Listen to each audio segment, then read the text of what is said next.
Welcome back to the show. I think for many people, when it comes to downsizing, it's really a scary experience. I'll just put it out there. I think it is for a lot of people, but you know, there's help out there. And I know as we have an aging demographic right across the country, people downsizing, having to let go of things, it can be very difficult. And that's why it's great to have a professional like my next guest who's going to share some advice with us today. I'm joined by Ideias. She's a realtor and master level accredited senior agent with Coldwell Banker First Ottawa Realty. Welcome, Anna. Thank you. Great to have you here. Thank you. I want to talk about your role, because master level accredited senior agent, that's because you do work specifically with seniors, yes, right? Yes, I do have a big part of my business is working with the downsizing demographic.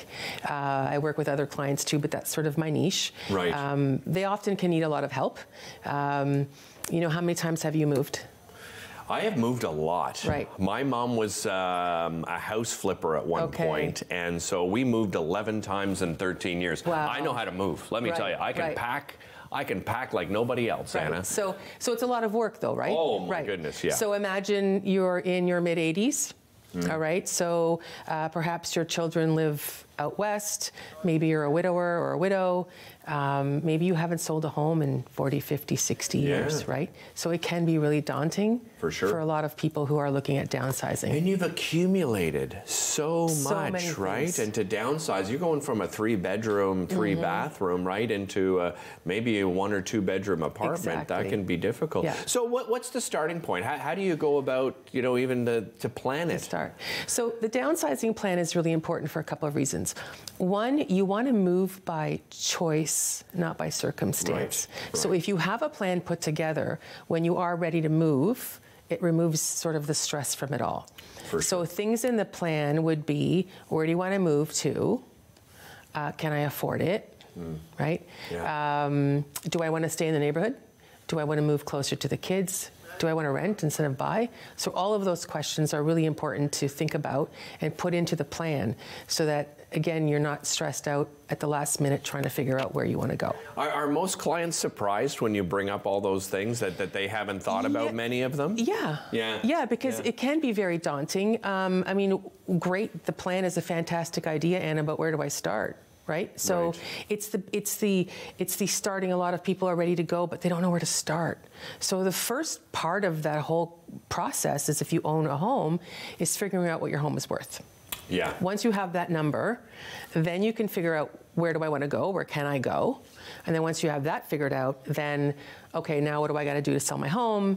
And there's lots of things to do with that. So that's sort of the beginning of the plan and why it's so important. How long have you been in real estate now? 10 years. 10 years. Have you seen changes through that decade within real estate? Yeah, of course. Yeah. Things are moving very quickly. Really? Right? Things move quickly. And again, if you're looking at this process from a mid-80s perspective, I don't know about you, but when we moved as kids, there was a for sale sign on the lawn and that was it.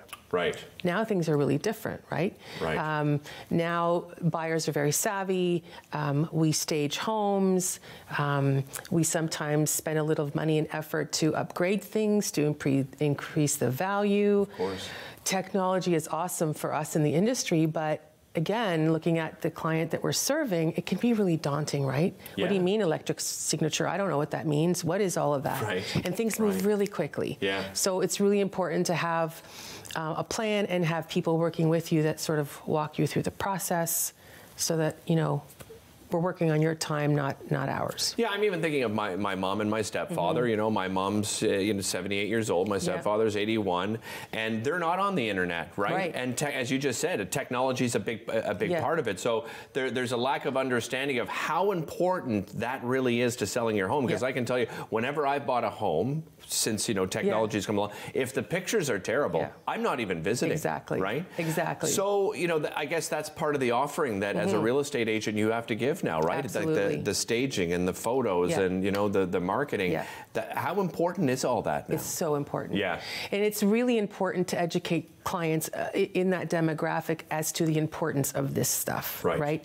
It's not just foo-foo stuff. There's reasons behind there's reasons behind us asking you to take down the pictures of your grandchildren off the wall, right? And sometimes they don't really get it because, again, things are different. right? Yeah, So and things have they're changed. paying, they're paying, Exactly. a lot of money, and they have. I mean, the good thing to use here is you're getting a lot of value here, right? Absolutely. I'm going to stage your home. I'm going to take pictures. I'm going to make sure people want to come and see this home. Yeah. Let's get back to, I mentioned off the top, when you get into your 80s, late 70s, you've accumulated a lot of stuff. Yeah. And there's a lot of guilt involved of getting rid of this stuff. There's a lot of attachment to memories. How do you get rid of stuff? Well, what do you say to clients? So that's the number one question I get every single time is, what do I do with my stuff? Right. And often it's the biggest hurdle in getting people to move forward because they get stuck. So again, it's what do you want to take with you? What's the most important stuff to take with you, depending on the size of places you're going to? And there are organizations out there that come help you. So if it's something that's really important to your soul, it's something that's really important, but you can't take it with you, maybe take some photos of it, put it in an album. Right. So you're still taking that with you, but the stuff is not. Or giving it to family, right, that will take care of it. So there are lots of options and things that we can do to sort of help ease the process, right? Because it's not just moving from a bigger space to a smaller space, it's a change in lifestyle often. Yeah, like my mom, for example, moving from big house to condo, had 40 fold-up chairs and was all stressed out about what to do with 40. I'm like, Mom, what do you need 40 fold-up chairs for? She had a lot of company. And she said, well, what if the whole family comes over? But you're 80 now. Right. Right. So like there's that change of perspective as well that is really important to honor when you're working with that demographic. I'm just thinking of my own parents, as I just described. Like they've got a beautiful backyard, an in-ground pool. They love gardening. To give up that's not easy. Yeah. How can people get in touch with you, Anna? So I have a website, www.annaideas.com. I'm on Facebook. I'm on Instagram. Very easy to find. If you want to call me. Yeah, and it's great to talk to somebody that specializes, as a seniors agent that has an understanding of all these difficult choices that people have to make. Anna, thanks so much for being here. So much really for having appreciate me. it. Thank you. Don't go away. Lots more coming up here on Daytime Ottawa.